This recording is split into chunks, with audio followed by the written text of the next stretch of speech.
마가복음 15장 1절부터 15절까지입니다.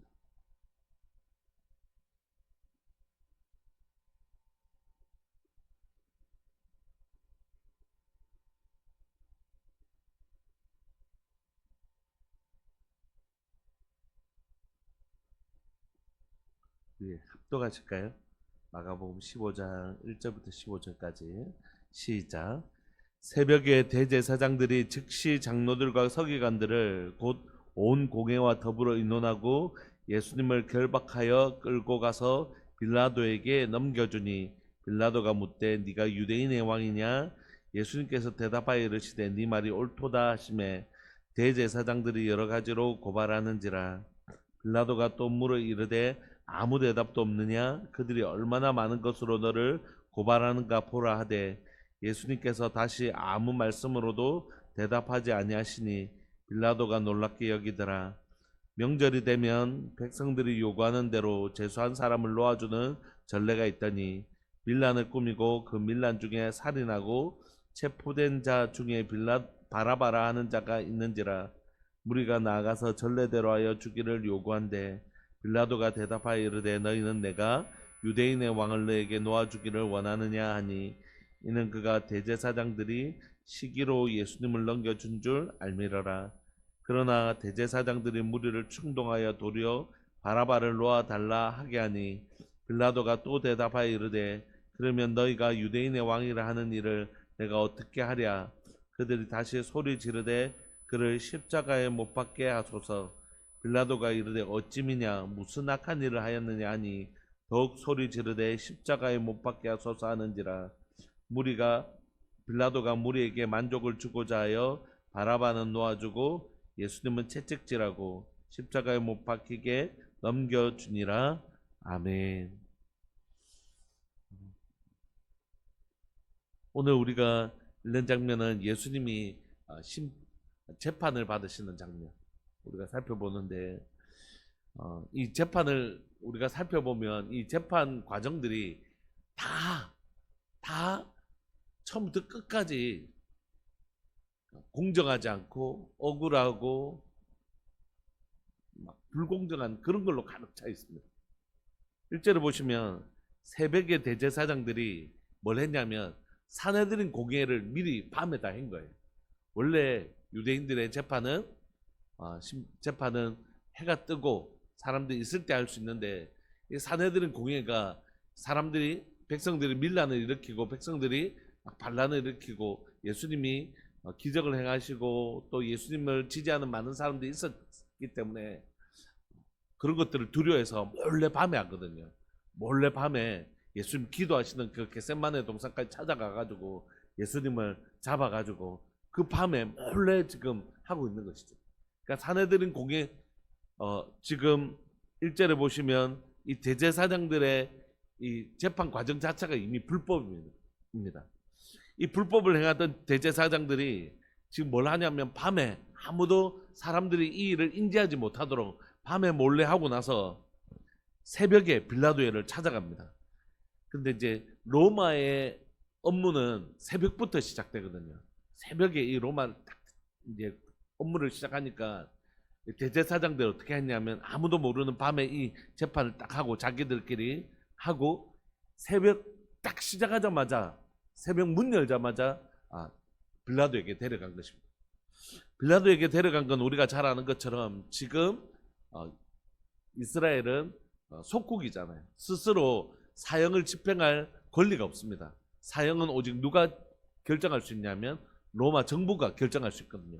그러니까 밤에 자기들끼리 재판은 다 해버리고 딱 시작하자마자 문 열자마자 빌라도에게 딱 데려가서 일을 처리해버리려고 그렇게 지금 모의를 짠 겁니다. 그래서 1절에 보시면 대제사장들이 즉시라는 단어를 쓴 이유가 바로 그것이죠.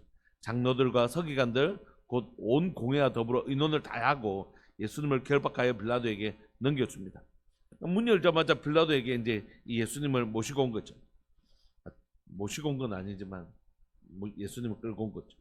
2절에 보시면 빌라도가 뭐라고 물었냐면 네가 유대인의 왕이냐 이렇게 물어요. 여러분 이 질문이 굉장히 여러 가지 의미를 가지고 있지만 이게 굉장히 위험한 질문입니다. 왜냐하면 이 식민지에는 왕이 있을 수가 없잖아요. 왕이 있을 수 없고 헤롯도 엄청난 로비를 황제에게 해서 헤롯이 왕으로 임명받거든요. 속국에 왕이 없을 뿐만 아니라 왕을 임명할 수 있는 권한도 누가 있을까요? 황제가 있지. 그런데 황제가 임명하지도 않은 그런 왕을 내가 유대인의 왕이다 이렇게 얘기하는 건 곧 무엇을 의미하는 것입니까? 반란을 의미하는 것입니다. 그러니까 이 질문에 어떻게 대답하느냐에 따라서 예수님의 살 수도 있고 죽을 수도 있는 그런 엄청나게 중요한 질문이죠. 그럼에도 불구하고 예수님 뭐라고 말씀하시냐면 네 말이 옳다. 예수님이 유대인의 왕이요 만왕의 왕으로 이 땅에 오신 것을 드러내시는 것이죠. 그러니까 예수님은 이 질문을 회피하지 않으시는 거죠. 내가 유대인의 왕이고 유대인들이 그렇게 기다렸던 다윗의 자손 온 메시아이기도 하고 만왕의 왕이다 라는 사실을 드러내십니다. 이 질문만으로는 사실 충분하진 않잖아요. 그러니까 대제사장들이 이제 예수님을 막 고발하는 것입니다. 이 여러 가지로 고발했다는 뜻은 뭐냐면 명확한 건 하나도 없었다 이런 뜻이기도 합니다. 그런데 그 많은 질문 앞에 빌라도가 예수님의 태도가 너무 일반적으로 고소나 고발을 당한 사람하고 너무 다른 것이에요. 왜냐하면 빌라도가 또 물어 이르되 니 왜 아무 대답도 안 하느냐? 왜 이 사람들이 이렇게 많은 고발을 하는데 그거 거짓말입니다. 그건 사실이 아닙니다. 그건 이렇게 해서 이렇게 했고 이건 아닙니다. 이렇게 적극적으로 변호를 해야죠. 그렇게 해야지 뭐냐면 이 형벌로부터 경감을 받든지 또는 자신의 억울함을 호소하는 게 억울한 고발을 당한 사람들의 태도인데 예수님은 여러 가지로 고발하는데도 가만히 있는 것입니다. 그럼 가만히 있는다는 건 당시의 법정 안에서 이걸 인정한다는 의미로 받아들일 가능성이 엄청 큰 거였거든요. 그러니까 이런 예수님의 태도가 너무 이해되지 않았던 것이에요.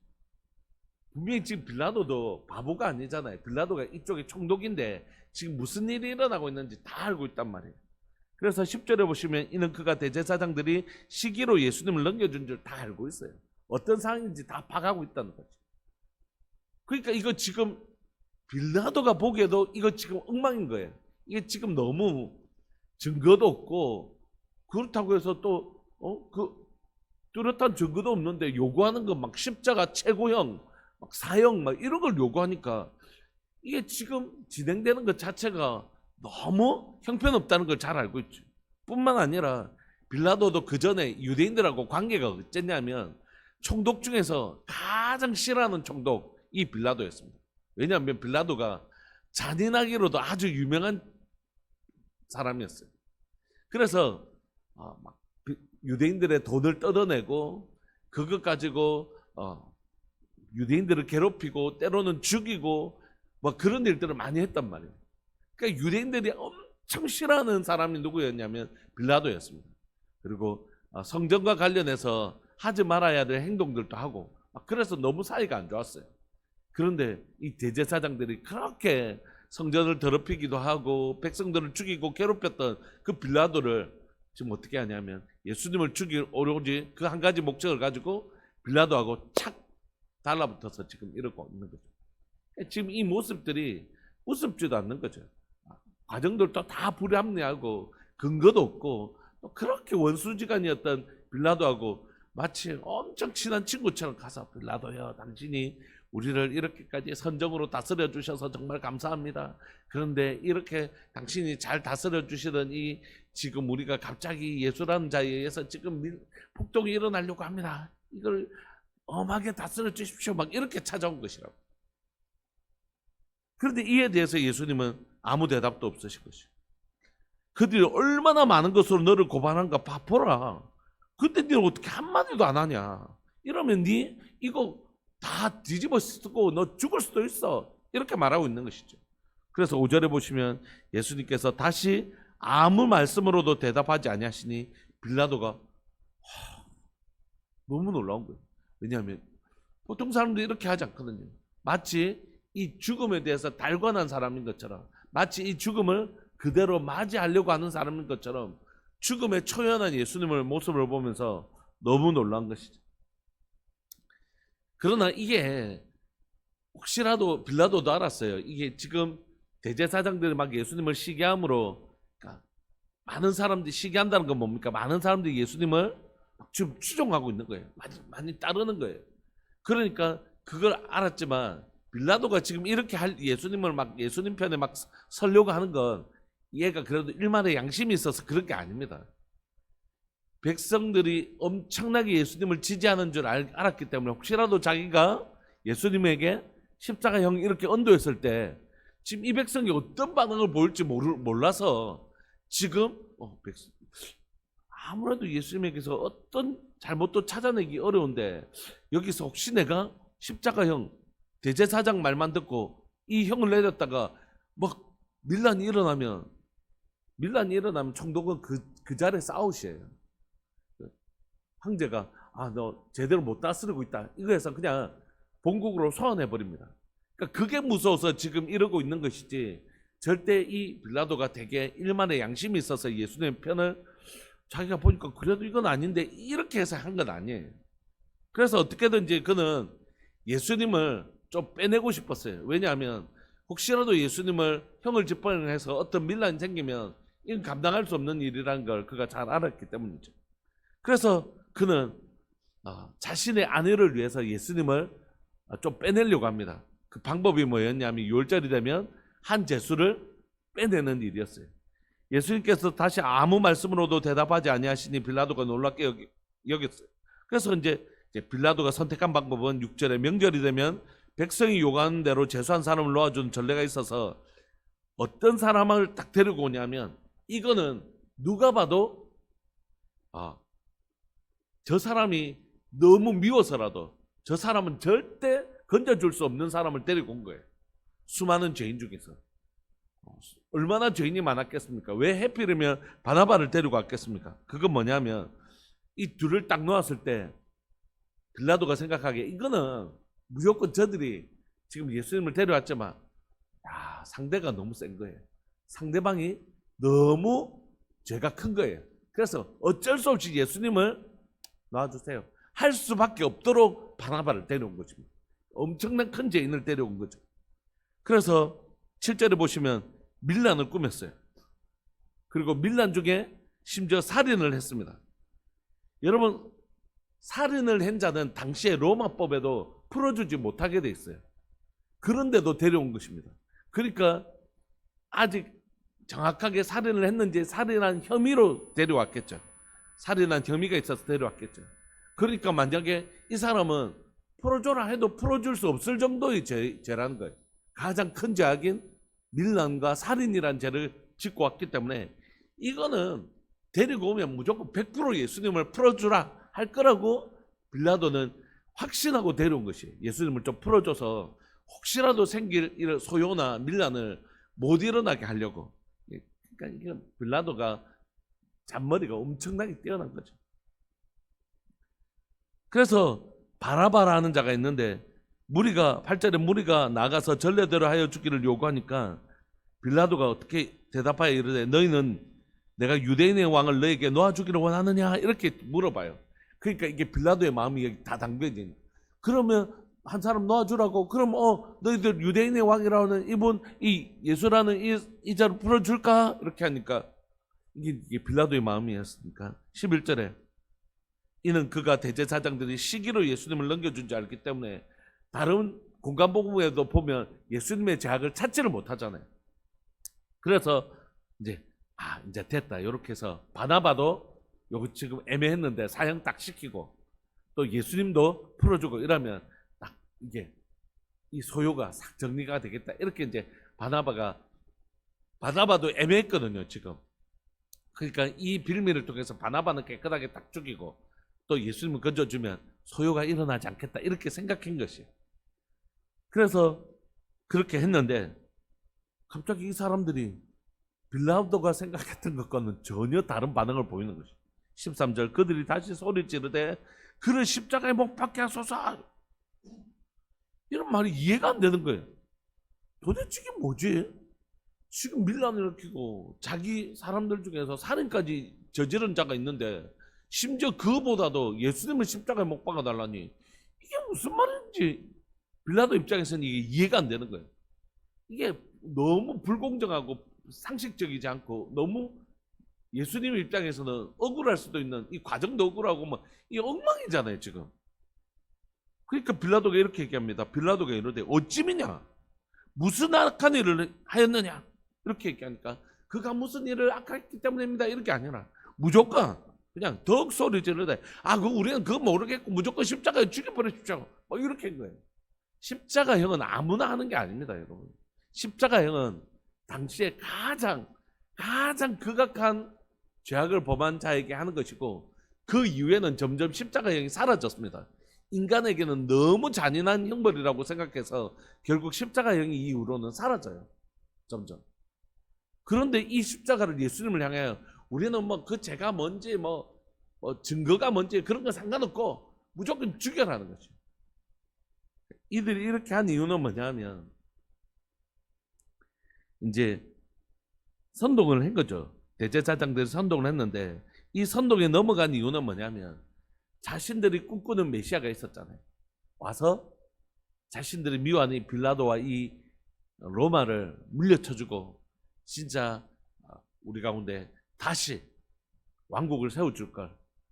우리가 이제 계속해서 지금 중간사를 조금 다니엘서를 통해서 살펴보지만 남유다가 바벨론으로 잡혀간 이후에 독립된 국가를 세운 적은 한 번도 없습니다. 한 번도 없다가 예수님이 오시기 전에 잠시 독립된 국가가 세워집니다. 근데 스스로 치고받고 있다가 그 나라가 온전해지지 못해서 그 나라를 누구에게 바치냐면 로마에게 바칩니다. 우리는 스스로 이것을 관리할 능력이 안 됩니다. 로마 우리 다스려 주세요. 이렇게 해서 결국 바칩니다. 그래서 다시 속국으로 들어가요. 그런데 이제 유대인의 왕이라고 하는 누가 봐도 막 기적을 일으키고 하나님의 말씀을 전하시고 능력이 있으시고 막 이런 분이 와서 드디어 저분이 메시아인갑다.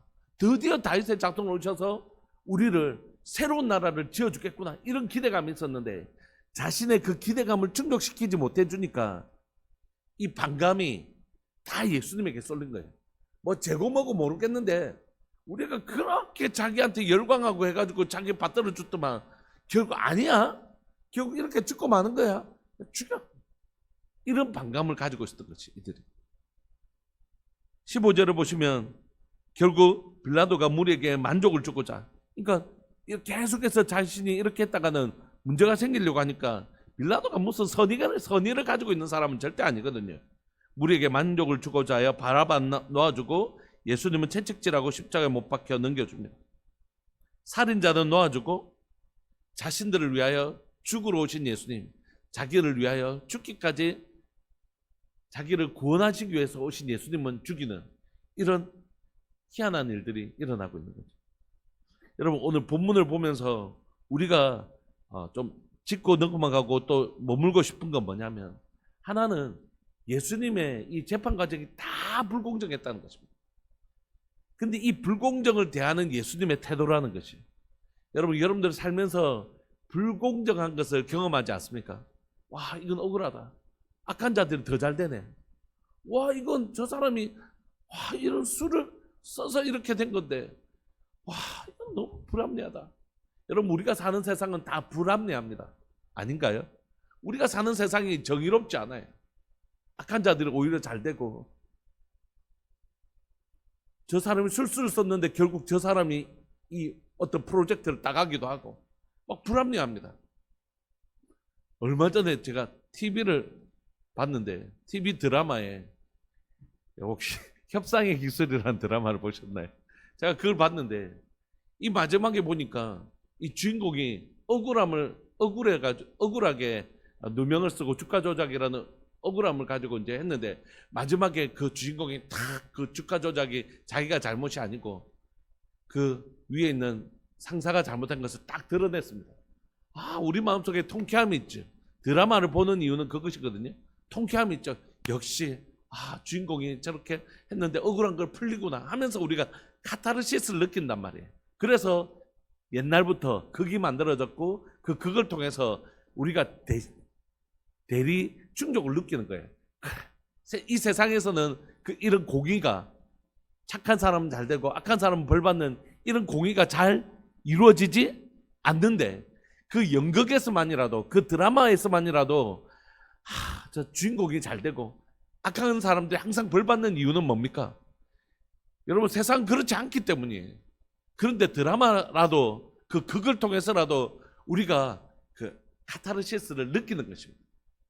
그런데 제가 그 드라마를 보면서 마지막에 그 나쁜 사람이 벌을 받았는데 마지막 장면은 그게 아니더라고요. 그 마지막 그 나쁜 사람이 쫓겨났는데 다시 어떤 높은 자리에 올라와가지고 다시 오는 장면으로 끝나더라고요.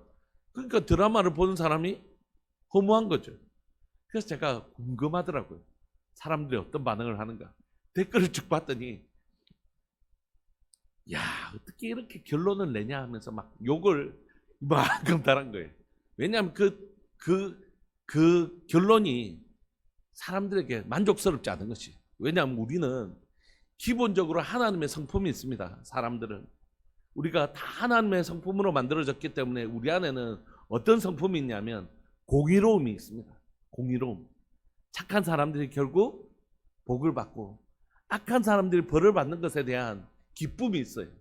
우리는 원래 우리 안에 하나님의 공의로운 성품을 가진 우리의 심령이 있습니다.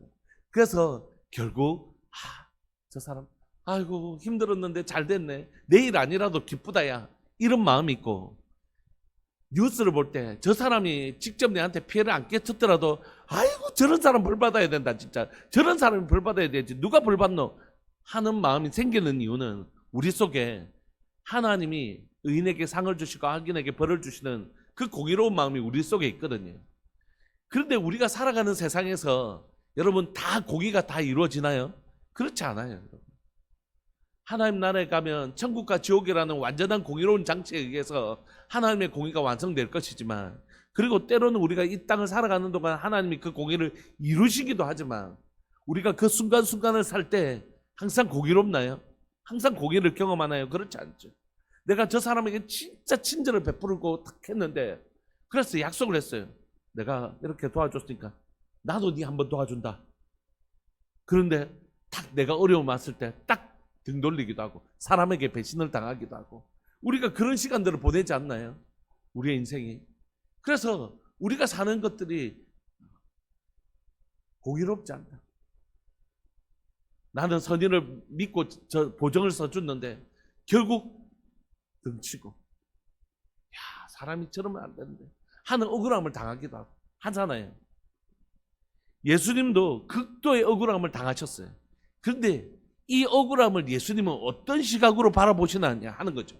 우리가 세상을 살아가면서 그 억울함에 억울하다 하면서 이게 화병이 되잖아요. 우리 속에 이 화병이 되잖아요.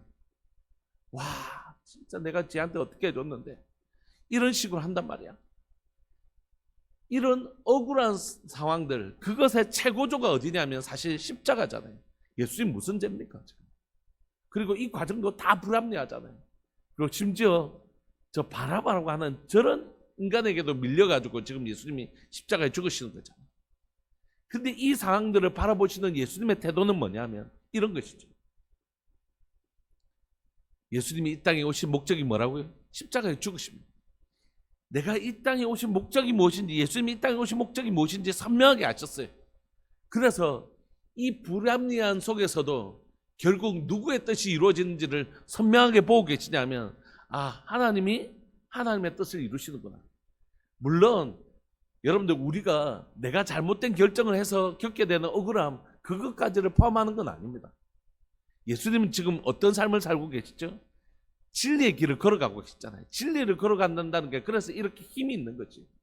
내가 그냥 내 욕심을 따라가다가 억울한 일을 당하고 그렇게 한 것까지 포함하는 건 아니에요. 우리가 진리의 길을 걸어가는데 이건 틀림없이 바른 길인데 또 억울할 때가 있잖아요. 힘들 때가 있잖아요. 그런데 결국 하나님이 말씀하시는 그 길을 따라 순종하여 나가면 너무 억울하잖아요. 근데 누구의 뜻이 이루어질까요? 빌라도의 뜻이 이루어진 겁니까? 아니에요.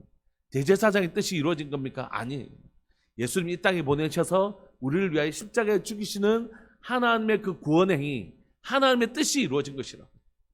억울함으로 가득 찰 수 있고 불합리함으로 가득 차 보일 수 있지만 아니요. 우리가 하나님의 말씀에 순종하면 나가면 그 억울함조차도 결국 누구의 뜻이 이루어지는 도구가 될까요? 하나님의 뜻이 이루어지는 도구가 된다고요. 이게 놀라운 신비예요. 그래서 우리가 정말 고민해야 될 건 뭐냐면 억울하다. 저 사람 말이 맞지 않다. 야, 내가 저런 사람들한테도 밀리나? 이런 게 아니라 내가 지금 이 길이 주님이 기뻐하시는 길인가?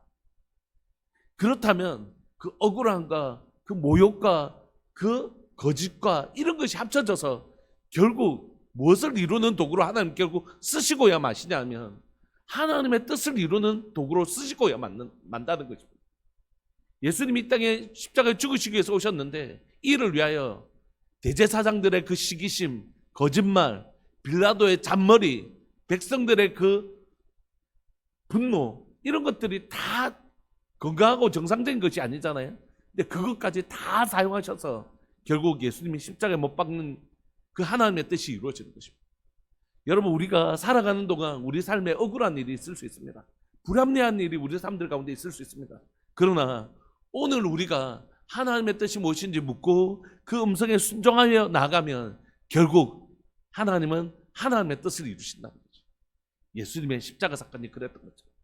두 번째는 예수님이 이 시간들을 보내면서 보이는 태도는 뭐냐면 유대인의 왕이냐니까 왔단 말하고 어떤 다른 고소에 대해서는 한마디도 안 하시고 마치 죽음을 선택하시는 것 같단 말이에요. 스스로가 죽음을 선택하시는 것이죠. 이걸 얼마든지 방어하면 이 죽음에 모면하실 수 있었어요. 증거를 내라. 나를 사용할 때는 분명한 증거를 내라.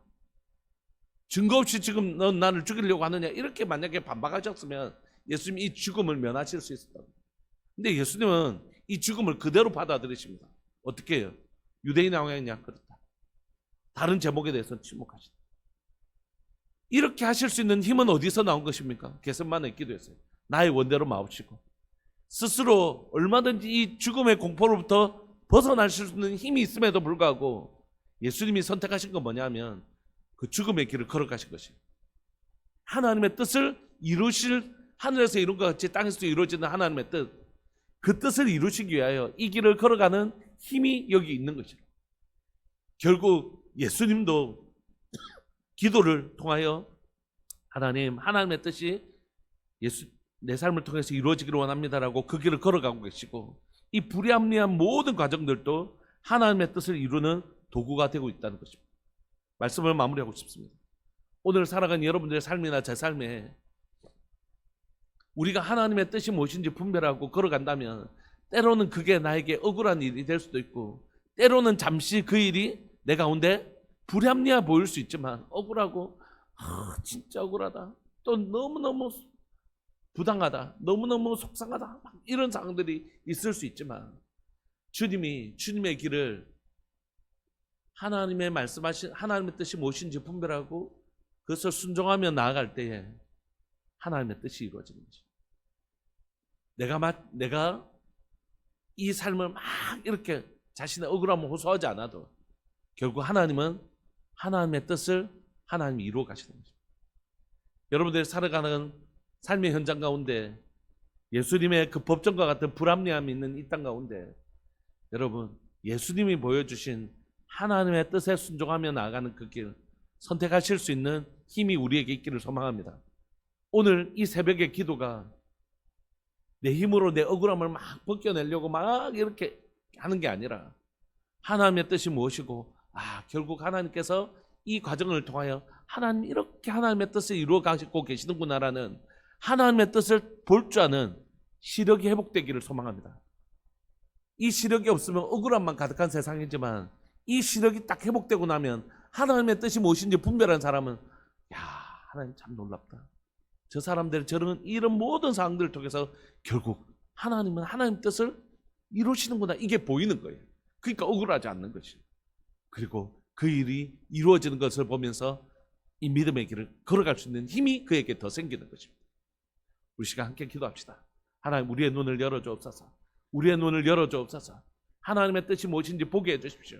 결국 모든 것들이 합력하여 악한 자들의 그 악함까지도 하나님의 뜻을 이루는 도구가 된다는 사실을 보게 하여 주시고, 내가 억울한 상황을 억울해하는 시선이 아니라 저런 사람들의 저런 모습까지도 합력해서 결국 하나님은 내게 말씀하셨던 그 하나님의 아름다운 뜻을 이루어 가시는구나. 그 하나님을 볼 수 있기를 원합니다. 역사의 주관자 되신 하나님. 그때 우리는 이 억울함에 시달리지 않고 하나님의 뜻에 온전히 순종하셨던 예수님의 길을 걸어갈 수 있는 것이죠. 이 시간 함께 우리 사랑하는 주님의 이름을 크게 부르시면서 하나님 주의 뜻을 분별할 수 있는 선하고 아름다운 눈을 우리에게 허락하여 주시고, 순종으로 이 길을 걸어갈 수 있도록 믿음의 눈으로 세상을 바라보고 해석하는 힘을 우리에게 더하여 주옵소서. 우리 주의 이름을 크게 부르시면서 우리 기도하면서 나갑시다. 기도하시겠습니다. 주여, 살아계신 하나님 아버지, 역사하시는 하나님, 오늘 하나님의 고난주간 네 번째 날을 우리가 맞이하고 있습니다. 고난주간 새벽 예배 네 번째 날을 우리가 맞이하고 있습니다. 사랑하는 하나님 아버지, 이 불합리한 법정에서, 이 억울한 죽음 앞에서, 또한 하나님의 심지어 밀란을 일으키고 살인까지 행하는 자에게 그런 자를 살려주면서까지도 예수님을 십자가에 못 박으라고 외치는 그들의 하나님, 얼마 전까지만 해도 호산나 호산나 다윗의 자손이여라고 외쳤던 그들이 이제는 예수님을 살인한 자보다 못하게 하나님 예수님을 십자가에 못 박으라고 하는 그들의 외침 속에서도 예수님은 아무 반응 없이 하나님 이 죽음을 맞이하시고 계십니다. 그럴 수 있었던 유일한 힘은 하나님의 뜻이 무엇인 줄 알았고, 이들의 악함까지도 사용하셔서 결국 하나님은 하나님의 뜻을 이루어 가신다는 것을 알았고, 자신의 이 고난이 하나님 이 모든 영혼들을 구원하는 하나님의 선하시고 아름다운 뜻인 줄 분별하였기 때문에 그는 나의 원대로 마옵시고 아버지의 뜻대로 순종하며 걸어가시는 놀라운 순종의 힘을 발휘하고 계십니다. 살아계신 하나님 아버지, 이 땅을 살아가는 또 다른 하나님의 아들로서, 또 다른 하나님의 자녀로서 우리도 이 땅을 살아가면서 사랑하는 우리 예수님처럼 이 땅을 살아갈 수 있기를 원합니다. 불합리하고 억울하고 하나님 때로는 분통 터지고 또는 속상한 이 땅을 살아가면서 하나님, 이 땅은 불합리해. 왜 예수님 믿는 나에게 이런 억울한 일이 있을까? 내가 자기에게 어떻게 했는데 내한테 이렇게 해? 그런 말이 아니라 이 시간들을 통한 하나님의 뜻이 무엇인지 분별하게 하여 주시고, 하나님이 저들의 악함조차도, 저들의 불공정함조차도 사용하셔서 결국 하나님은 하나님의 뜻을 이루시는구나. 하나님의 뜻이 무엇인지 분별하는 자 되게 하여 주시고, 이 모든 것들을 통해 이루시는 하나님의 뜻을 알기 때문에 묵묵히 그 길을 걸어갈 수 있는 힘이 있게 하여 주옵소서. 억울함이 아니라, 속상함이 아니라 하나님을 바라보면 하나님, 결국 하나님은 하나님의 뜻을 이루시는군요. 예, 주님의 뜻이 이루어질 수 있도록 제가 제 억울함에도 불구하고 침묵하겠습니다. 하나님의 뜻이 이루어지는 것, 하나님의 뜻을 이루는 일을 위하여 내가 순종하며 나가겠습니다. 그렇게 그 길을 걸어가셨던 예수님처럼 오늘도 우리의 삶에 하나님의 뜻이 이루어지도록, 하나님의 뜻이 무엇인지 분별하게 하여 주시고, 그 주님의 뜻이 이루어질 수 있도록 하나님이 순종하며 하나님이 걸어갈 수 있는 주의 백성들 되게 하여 주옵소서. 오늘도 우리의 삶들 가운데 마침내 하나님의 뜻이 이루어질 줄 믿습니다. 마침내 하나님의 뜻이 이루어질 줄 믿습니다. 우리 성도들의 삶에 하늘에서 이룬 것 같이, 하늘에서 이룬 것 같이, 하늘에서 이룬 것 같이 땅에서도 이루어질 줄 믿습니다. 그 하나님의 뜻을 이루어지기 위하여 순종의 길 잘 걸어가는 우리 성도들 되게 하여 주옵소서. 사랑하는 예수님의 이름으로 감사하며 기도합니다. 오늘 살아가는 여러분들 삶들 가운데 불합리한 세상을 바라보는 시선이 아니라 하나님의 뜻이 무엇인지 분별하고 결국 하나님은 하나님의 뜻을 이루어 가시는구나 그것을 발견하며 그 주님의 뜻에 순복하며 살아가는 복된 하루 되시기를 간절히 바라고 소망합니다. 오늘도 힘있게 여러분들의 삶을 살아갈 수 있도록 우리 하나님 앞에 은혜를 구하시면서 함께 기도하면서 나갑시다. 기도하시겠습니다.